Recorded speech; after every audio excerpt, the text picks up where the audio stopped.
अस्सलाम वालेकुम। तो बेटा, my name is Mohammad Ishaq, lecturer of physics at government Shalik girls college. और जैसा कि आज मैंने बताया था, आज हम डिस्कस करेंगे मॉडर्न फिजिक्स का टॉपिक जिसका नाम है स्पेशल थ्योरी ऑफ रिलेटिविटी। और उसके कंटेंट्स मैंने आपको बताया है कि उसमें जो कंटेंट्स का सीक्वेंस है, पहले हम बैकग्राउंड डिस्कस करेंगे, फिर उसके बाद इसके जो बेसिक फंडामेंटल्स हैं, फ्रेम्स ऑफ रेफरेंसेस, उनको डिस्कस करेंगे। इसके बाद हम डिस्कस करेंगे कि थ्योरी के पोस्टुलेट्स क्या हैं, और फिर हम डिस्कस करेंगे कि उन पोस्टुलेट्स से क्या नताइज अखज़ किए जा सकते हैं। तो बैकग्राउंड इसका ये है कि 1905 में एल्बर्ट आइंस्टाइन ने एक थ्योरी प्रेजेंट की, और इस थ्योरी का नाम उन्होंने special theory of relativity propose किया। इसको स्पेशल कहा, और एक और थ्योरी और थी और 1915 में उन्होंने प्रेजेंट की, और उसका नाम उन्होंने general theory of relativity propose किया।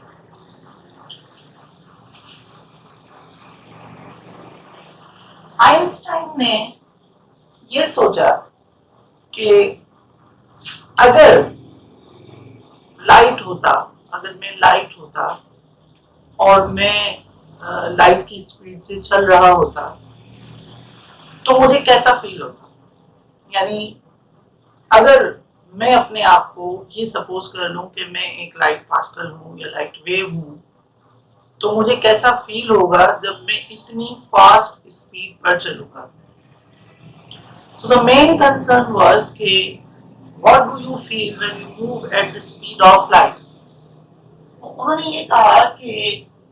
ये इफेक्ट कि आप लाइट किस तरह से फील करती है, it depends on the motion of observer और द कंडीशन ऑफ ऑब्जर्वर, कि वो कैसे उसको देख रहा है और लाइट खुद क्या फील कर रही है। जब हम रिलेटिविटी को डिस्कस करते हैं, चाहे वो जनरल रिलेटिविटी हो या वो स्पेशल रिलेटिविटी हो, तो स्पेशल रिलेटिविटी या जनरल रिलेटिविटी में रिलेटिविटी का मतलब ये है कि motion of objects is relative to one another.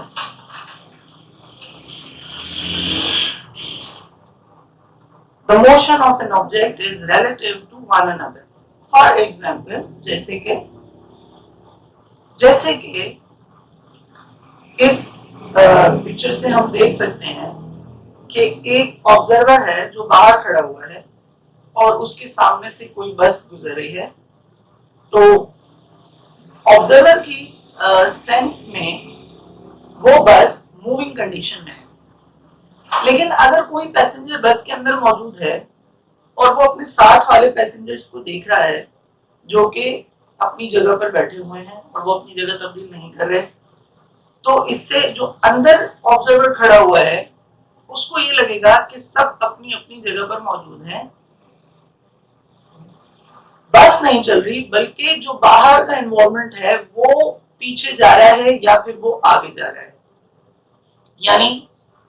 दोनों सिचुएशन में बस मोशन में है, लेकिन एक को ये लग रहा है कि एनवायरनमेंट मूव कर रहा है और दूसरे को लग रहा है कि ऑब्जेक्ट मूव कर रहा है। इसी फिनोमेना को हम रिलेटिव मोशन या रिलेटिविटी कहते हैं। एक ऑब्जेक्ट की वेलोसिटी या एक ऑब्जेक्ट का मोशन डिपेंड करता है कि वो देखने वाले के लिए मोशन में है या नहीं। और जब हम इस तरह से इसको डिस्कस करते हैं तो एक बहुत अच्छी एग्जांपल हमारे जहन में आ जाती है कि इसके इफेक्ट्स, इसके नताइज क्या होंगे। जैसे हम डॉपलर इफेक्ट में पढ़ते हैं कि जब कोई सोर्स किसी ऑब्जर्वर के पास आए तो आवाज की फ्रीक्वेंसी उसे ज्यादा सुनाई देगी, और जैसे ही वो ऑब्जर्वर से दूर चला जाए तो आवाज की फ्रीक्वेंसी उसे कम सुनाई देगी। लाइकवाइज अगर कोई ऑब्जर्वर किसी सोर्स की तरफ आए तो आवाज की फ्रीक्वेंसी ज्यादा सुनाई देगी, और अगर वो सोर्स से दूर चला जाए तो आवाज की फ्रीक्वेंसी कम सुनाई देगी। अब ये क्या हो रहा है, ऑब्जर्वर के लिए सोर्स का मोशन फ्रीक्वेंसी को कम या ज्यादा कर रहा है, ये एक रिलेटिव आइडिया है। इसी तरह से हम एक और एग्जांपल कोट कर सकते हैं इस फिगर के जरिए। जैसे आप देख रहे हैं कि दो कंडीशंस हैं, दो कंडीशंस में दो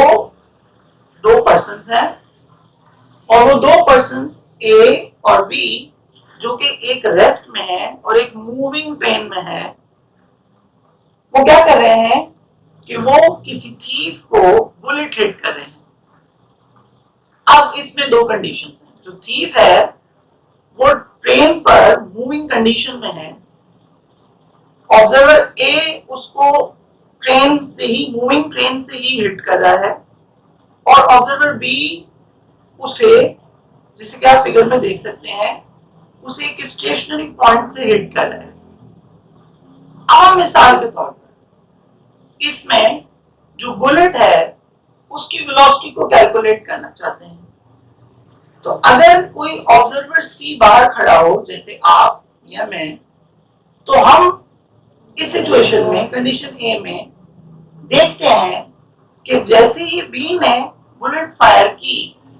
तो जो स्पीड वेलोसिटी हमें बुलेट की कैलकुलेट हुई वो थी मिसाल के तौर पे 100 माइल्स पर आवर, और जो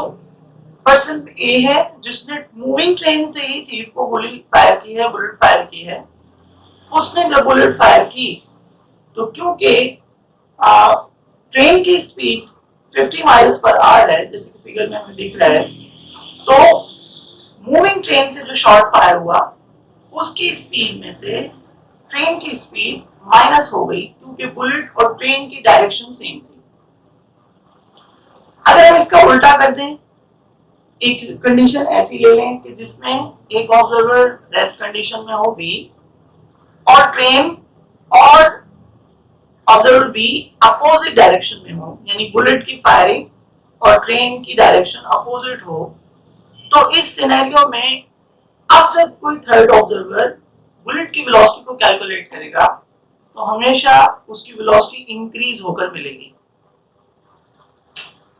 आइंस्टाइन ने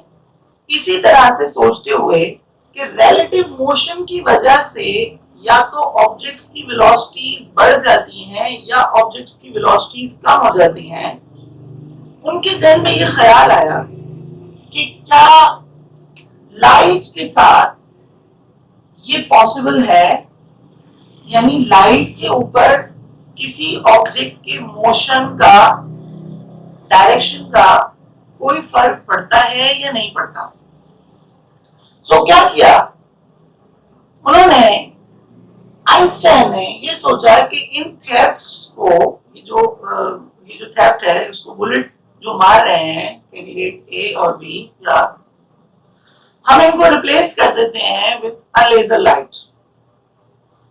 तो अगर बी, जैसे कि फिगर में आप देख रहे हैं, बी अगर थीफ को लेजर लाइट पे लेजर शाइन करता है तो स्पीड आती है c, which is the speed of light 3 into 10 power 8 meters per second, और अगर a बी मूविंग ट्रेन से उसको हिट करता है तो स्पीड आती है c, यानी ट्रेन की डायरेक्शन अपोजिट हो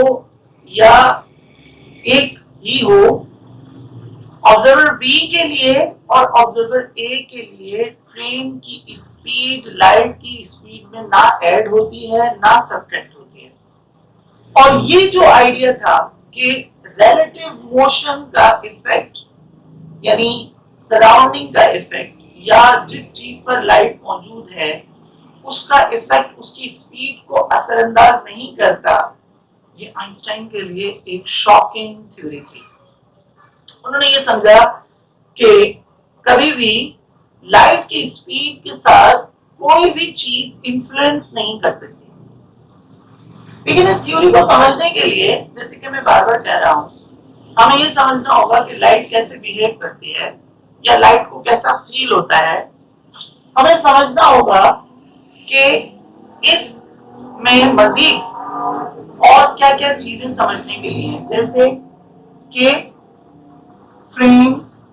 ऑफ रेफरेंसेस।